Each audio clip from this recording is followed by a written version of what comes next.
We have all lived through what perhaps may be one of the most spectacular transformations of a country and a country's well-being in a shorter period of time, from the time that President Biden took office, when COVID was killing thousands of people a day, we couldn't produce vaccines, people were very scared and frustrated, to today when we are really have a much more manageable situation, and a situation where if we continue to do what's in front of us now, the worst is behind us.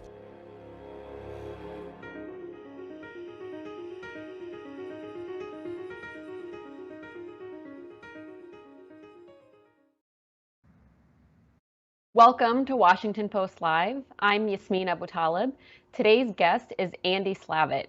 He resigned from the White House last week as a COVID-19 senior advisor, and this week he's out with his new book, Preventable.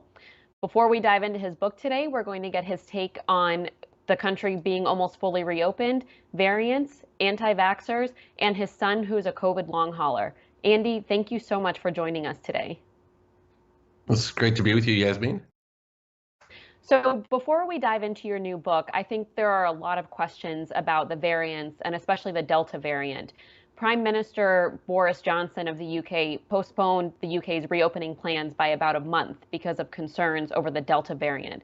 Is that of concern to you, and how do you think that factors into how we think about the reopening in the US? Well, the parts of our country that have high levels of vaccination should be in really good shape. And if you've been vaccinated, I don't think you should have a lot of worries about the Delta variant. The vaccines are showing themselves to be highly effective so far against the Delta variants. If you're living in a part of the country where there's a low degree of vaccination, or if you yourself are not vaccinated, you're clearly vulnerable, because this is basically COVID-19 on steroids. It grows. It spreads easier, it goes faster, you need less exposure to get it. And so, you are facing an even starker choice about whether or not to get vaccinated and protect yourself, or be more exposed to this variant. And, I think I know there are people out there still making the decision about whether to get vaccinated, but it's a great opportunity for people to talk to their doctor and make that decision. So that's a great point, because fortunately we know the vaccines are very effective against this variant.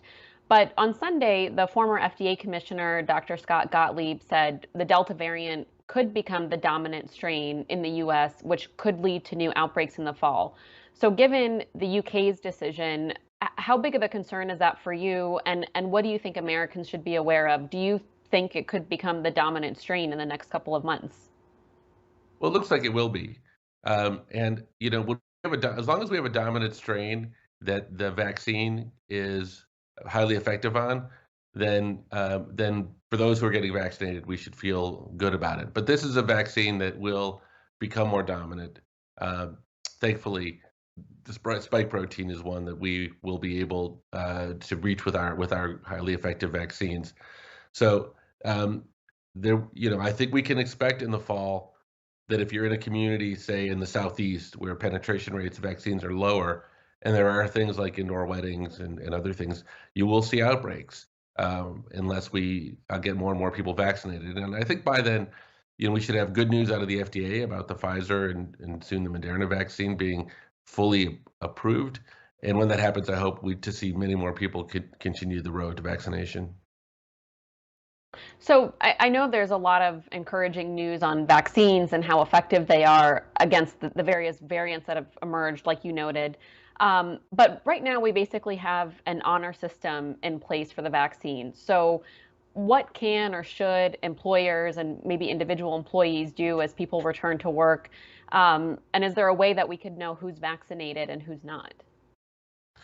Well, one employer I talked to recently before I left the White House said they weren't requiring vaccinations among their employees, but what they were doing was saying that if you don't get vaccinated, you need to get tested. You need to get tested 2 or 3 times a week. So, there's a lot of different approaches, and I think each employer is going to decide what's right for them. I think some employers, just like some universities, will end up requiring vaccination. Some employers won't, but will say, if you don't get vaccinated, you need to wear a mask, or some will say you'll need to show a negative test. And maybe that'll only happen in, for a temporary period of time while there is spread. When the spread's very, very low, and when the spread gets lower, I think those practices probably will go away. Well, one thing that I think we want to understand how you think, companies should think about reopening and getting people back in the office. The Biden administration lifted the restrictions on the number of federal employees who could return to work while still maintaining some flexible telework policies. I mean, how should we think about that, and how should we think about, the rest of us who are going to return to the office soon, and how people should be thinking about returning? Because right now it looks like the country is pretty mixed in terms of people who do want to return and don't. Yeah, look, I think we're used to thinking of COVID-19 as this sort of existential threat, with a lot of unknowns and a lot of anxieties, and that is how we've been feeling for the last year and a half. I think we're moving to a place, though, where we can start to move COVID-19 into the bucket of all the rest of the challenges that we deal with every day that are manageable. And making manageable means that you'll want to be alert to if, for example, you live in a community that has a high degree of COVID, or there's a new outbreak. You'll want to be aware of when seasonally there are people, particularly older people or people who are at risk, who may be exposed. And so, our practices will probably adjust a little bit, just as they do with other things that we view as manageable risks in our lives. But so I think, what will feel a bit of a shock at first, going back to the office, taking off your mask if you've been wearing a mask, and so forth, over time, I think we'll start to blend in, and people will decide what they're comfortable with. Some people will feel like they can go to a crowded stadium and not be worried. Other people will want to go and sit in a vaccinated section, which my son and I did at a recent basketball game. And if that's, so over time, I think there will be all kinds of nuances. But mentally, we should be adjusting ourselves to a place where, even with the new variant, if you've been vaccinated, you are extraordinarily protected. 98, 99+% of people that are being hospitalized and dying with COVID have not been vaccinated. So if you've been vaccinated and you've been past a several week point, going back into the office, going back to a restaurant, going back to all these things, while they may seem strange at first, are actually quite safe. I'm curious what it felt like in that vaccinated section of the basketball game, because you're right, it's going to be a huge adjustment for people to not view it as this sort of deadly threat. I know that you just resigned last week, but what advice would you leave the Biden administration with in terms of how to navigate this next phase of the pandemic, and the advice you would give to states, especially because states are in such different phases of reopening and their vaccination campaigns? Sure. Well, my resignation was planned from the start. I was in as a short-term government employee for 130 days, which was the same amount of time that Ron Klain was in for the Ebola response. And, our view was, at the end of 130 days, we're either going to be in a much better place or we're going to be in real trouble. And we weren't going to let that happen. So it was wonderful service. And I think a lot of the systems are set up for success. The team is terrific. I would rather have anybody focusing on this. And the president is, in a very clear way, in a very compassionate way, leading on this issue. And, the next phase of this work is going to be a couple things. One is it's going to continue to vaccinate the people in the country that haven't been vaccinated. And I think that will happen over time. And that will happen locally. It'll happen in local communities and conversations, but it will happen. Second is it's time. We've got to do the job to vaccinate the globe. G7 this last week was a powerful beginning for that. And the commitment that the U.S. made to purchase and donate 500 million vaccines around the world is the kind of leadership that's needed to get it done. We're going to need, over the course of 2022, to be vaccinating billions of people. And then third, there are other breakthrough opportunities. Antivirals, to me, is a very important development, and we have clinical trials ongoing, and it'll be very important for us to get through those and see if we have an antiviral, which will be another game changer at making COVID even more manageable. Well, one of the goals that you were working on up until you left, and I know this is the goal that the administration's working towards now, is having 70% of adults have their first shot by the 4th of July. And there is a risk that the administration doesn't meet that goal, given you're now in the phase of this where you're trying to convince people who maybe don't want to get vaccinated to get vaccinated. So do you think the administration can meet this goal? And what were some of the biggest hurdles that you saw that the country is going to have to overcome to meet some of these goals? Right. I would characterize it as a national goal for our country, as more than an administration goal. I think the president would like to see people step up to that level because we'll be safer if we do it. I think we'll be very close to 70% by July 4th, and then I think we won't stop. I think we'll keep going, and I suspect that over time we'll be well above 70%.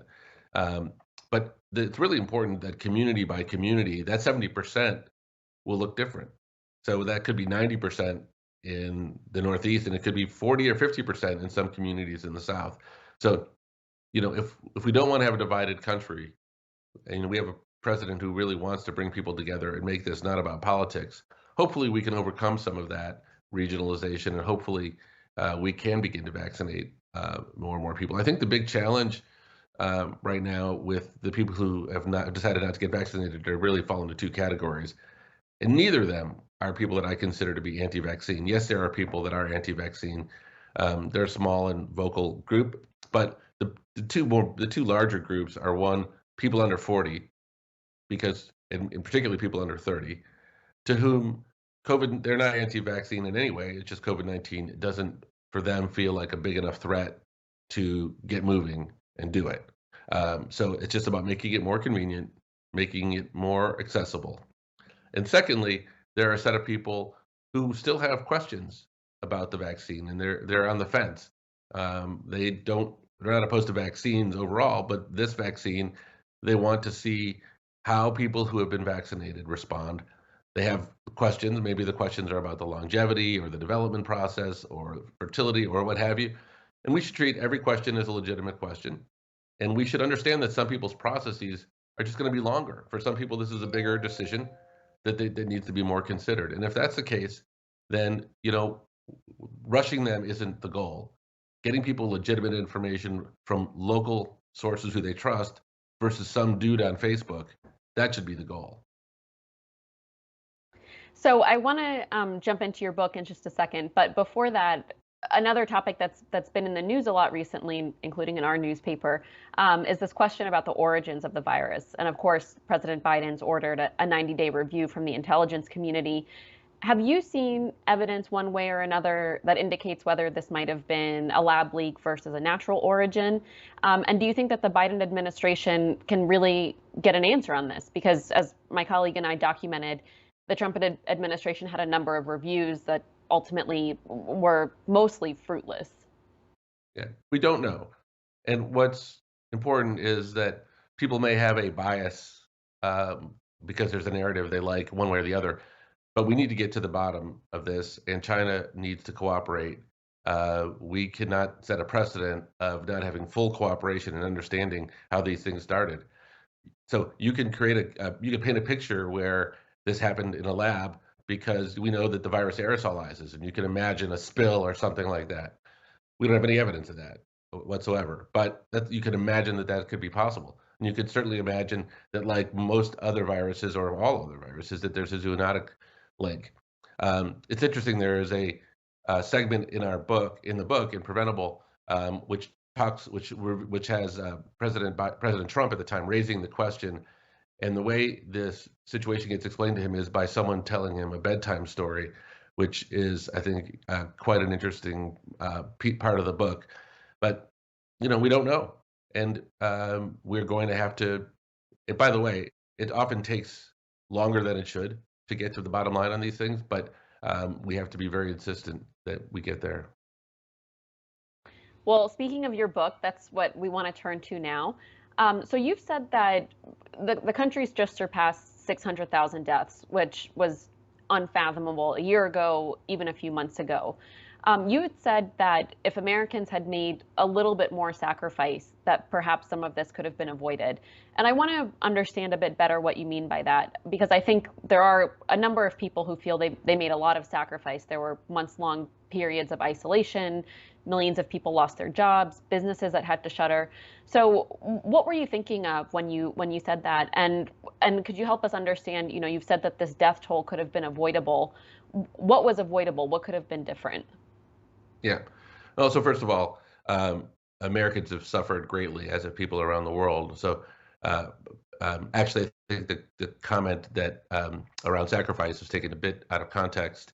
I think the thing that I hope we do look at is the fact that as we sit here in 2021, we were a country that decided that in many cases, 70% of Americans needed to be essential workers, and that we needed people to do a variety of things in ensuring that we are getting from everything from getting food out of the ground to driving the trucks to meat packing plants to delivering groceries to delivering movies to delivering everything else. And we had a large portion of the population that's been very much at risk. And that's largely been something that other countries did not do. So I think as an example, I hope we examine our views towards what should be the policies that set us on the course to collectively looking out for one another versus policies where we have large numbers of people exposed and large numbers of people who are, like myself, spent much of the pandemic indoors in my house in relative comfort with enough savings to get through the pandemic. I don't call that out in the book as a primary cause, but I do think it's a dialogue that's very important for us to have because we had a lot of conversations about how important individual liberties are, whether it's to wear a mask, not to wear a mask, et cetera. But we also should have a conversation about what's the collective good here. What are the things that we should be doing for one another? The bigger issues in the book that I think cause us to look at what was preventable are really twofold. One is there's a set of technical things that we just got wrong. We didn't have enough tests. We didn't have a stockpile of protective equipment for people. And then secondly, politically, I think that the Trump leadership committed some what I called some deadly sins in terms of how it led. And that's I think a lot of the focus of the book is inside story because I was talking with at the time Jared Kushner, Debbie Birx, many other people inside the administration, and I sort of lay out verbatim the conversations and the things that went on behind the scenes that also I think show how that was approached. I think when you paint the whole picture together, you just have to ask yourself, why is it that we did worse than other countries? Why is it that more people died relative to our population? And I think the book tries to not preach that answer, but try to lay out some of those things that happened. And I think the lessons become, I think, pretty clear for us to look at. Well, like you noted, you of course had a front row seat to a lot of this, and we're talking to a lot of people who were key in the response. Hindsight, of course, is 2020, and there are some of these bigger questions about collective sacrifice and policies. But given what you know about the response, what would you have done differently? What parts of some of the tragedy that we endured do you think were preventable or avoidable? Yeah. Well, so look, first of all, managing a pandemic is not easy. You're never going to get it perfectly right. You're never going to get everything right. And so we ought to be very forgiving of any political leader that was that came from a good place, that was of goodwill, and even accept the fact that mistakes were going to be made because managing a pandemic is hard. But there's three things that are above and beyond kind of poor management that I think we should be looking at here. One is President Trump's power and penchant to deny the things he doesn't like and things that doesn't think make him look good. And there was a long period of time, as we know, certainly from Bob Woodward's reporting, where the president continued to deny that this virus was deadly and here, and going to bed every night, sleeping every night, until such time as the NBA and the stock market forced him to address the situation. And his power to deny really hurt us. If he'd simply said, look, we have a problem. I don't have all the answers, but we have a problem. People would have been more prepared. And I think that's a deadly sin, to be frank. The second is the quashing of dissent. And you've done a lot of great reporting about this, and the Post has done a lot of great reporting about this. But in the book, there's a part where Alex Azar wants to say on Fox and Friends that things are good, which they really weren't, but he wants to add things could change rapidly. Not only was that cut, but he was prohibited from going on Fox and Friends, and not only that, he was prohibited from doing media for 45 days. So we have a situation where we have a major global pandemic, and the Department of Health and Human Services is cut off from talking to the press and talking to the public by the White House. That's a quashing of a dissent because it didn't fit with the narrative that President Trump wanted. And you can look at that example. You can look at what happened with Nancy Messonnier. You can look at what the approach to the FDA or the CDC. But at a time when we didn't really know what was going on and we needed to learn, quashing the dissent of anybody who said, I've got a different view, is incredibly dangerous, and I think was a disservice. And then finally, I would say, and perhaps this is extra credit, but playing on the divisions in this country so that, look, wearing a mask is hard. Doing any sort of adjusting in people's lives is hard. But what I think the president saw as a populist was that he could turn this into an issue to win favor with his supporters by essentially making it a political issue. And that's much harder to recover from. You know, I've talked to world leaders around in other countries, and they've said they too have people who don't love wearing masks, and they have people who don't like complying with social distancing protocols, et cetera, because it's very difficult. But at least they said, for us, it's not a what color is your jersey issue. It's not an identity issue. And in the U.S., you can't even talk about it because people have to essentially decide whether they're going to wear a mask or not based on their political preference. And I think those three things made the pandemic much more difficult than it otherwise would have been. There were, of course, people who felt like wearing a mask or some of these other sacrifices that we needed to make were too much. Do you think that there are sacrifices that people still need to be making right now? And if so, what are some of those? Well, look, I think there's legitimate reasons for people to debate any of these questions if they're debating in good faith. So my concern is not if people say, I hate wearing a mask, I don't want to wear a mask, I don't think it's as effective, et cetera. Having a reasonable dialogue with facts, that's what we need as a country. And not everybody's going to agree, and I'm not expecting everybody to agree. But making this an issue where you essentially, your political identity decides that for you is a real mistake, and that hems us in. Look, I mean, it'd be my hope that coming out of this and in the place we're in, we have a dialogue and we listen to doctors, nurses, people who are on the front lines, people who are most exposed to this, people who died in higher proportions, and understand what we could do better for them. I felt like if someone is forced to work in a grocery store and forced to see my face as part of that, then I should be forced to wear a mask because they're exposed to people like me all day long. That's just a personal view. It's also a view that a lot of governors shared and some governors didn't. But it is part of a compact to one another to understand that there are people that are out there serving me and putting themselves at risk. And I want to do everything I can for them if they're in that type of situation. Now that people are vaccinated, it's a very different story because people who are vaccinated have had a choice to be vaccinated. People who didn't get vaccinated, in many respects, have made that choice. Not in 100% of cases, but in many respects. So I think that goes away a little bit because, you know, back then people didn't have a choice to stay safe. Now they've had a choice to stay safe and they choose not to. It doesn't mean that everybody else needs to adjust around them if they make that choice. You had mentioned when you were talking about your book earlier, the quashing of dissent, scientists not being able to speak freely, people like Nancy Messonnier and several of the other health officials. Now we're seeing a lot of that manifest in some deep disdain for the scientists, including Dr. Fauci, who's of course become quite a target of the right.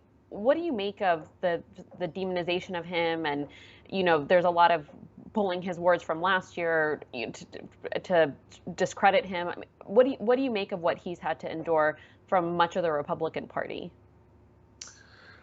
People should be careful about criticizing Dr. Fauci before they really understand what he has done. For the last 2 decades, he's been developing the mRNA platform in response to viruses that we were seeing around the world. And this was basic research, investing, and foresight on Dr. Fauci's part and on people on his team like Barney Graham. And on January 11th, when China put up the genetic sequence for the virus, Fauci and his team downloaded it, sequenced it, and then by the 13th, they had gotten it to Moderna to start working on a vaccine. So I don't know what Marsha Blackburn or Tom Cotton were doing on January 11th or January 13th or for the last 2 decades. I'm sure they were doing valuable things, but we should be grateful to have scientists like that who have the foresight and are doing the things that really have allowed us to get vaccinated, or we would have been in a much more difficult situation if we weren't able to access all of that research for all of those years. So I think we ought to be all a little bit careful about overly criticizing people. And it is the easiest sport in the world to go find a statement that someone made and go find fault, go find a place where people's wrong. And oftentimes people do that in a way to show that they're just as smart as the experts. See, the expert got that wrong. Therefore, you should listen to me because the expert's no smarter than me. That's a dangerous pattern. It's not a great habit. We have to understand that experts aren't always going to be right, but they ought to be humble. They ought to be modest. But when the chips are down, you got to be grateful that you have someone like Tony Fauci in our corner. Well, one other thing I want to ask you about, in your book, you talk about some of the additional time you got to spend with your sons who are home from schools, with you and your wife at home. And you mentioned last month and have talked a little bit about the fact that your son is a COVID long hauler. So I think we'd like to know how he's doing and what you have learned from that experience. Yeah, thanks for asking. I mean, first of all, he is, on the scheme of things, he's going to be fine. He's doing fine. So, I mean, on a scale of 1 to 10 in the seriousness of stuff that happens in life, this is in the 1 to 2 category. Nevertheless, he came to us even late last night, and his hands are ice cold, and it's strange, and it feels weird to him, and it makes him a little bit concerned and anxious.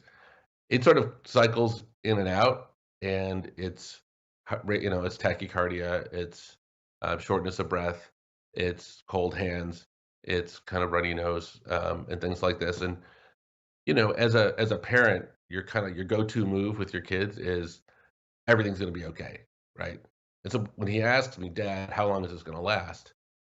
You reflexively want to go to your go-to move and say it's going to be fine, or it's going to end soon, or what have you. But it's hard when you don't know. It's hard when you can't, as a parent, reassure your child.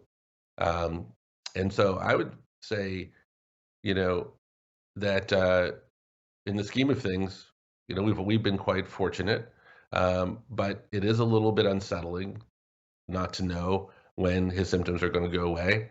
It does in the back of your mind make you concerned that you hope that it doesn't mean things are going to get worse. But by and large, this isn't the kind of thing that's preventing him from living his life in any way. Well, I'm glad to hear that he's doing better and able to continue living his life. I think that's a big relief. I think that's unfortunately all we have time for, but thank you so much for joining us today and for sharing your insights. Well, thank you. It was great to talk to you again. Thanks again for joining us. Coming up tomorrow on Washington Post Live at 9 a.m., my colleague David Ignatius will interview former National Security Advisor to President Obama, Ben Rhodes, about President Biden's meeting with Putin today.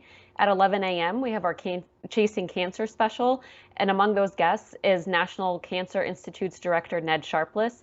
I'm Yasmeen Abutaleb. Thanks for watching.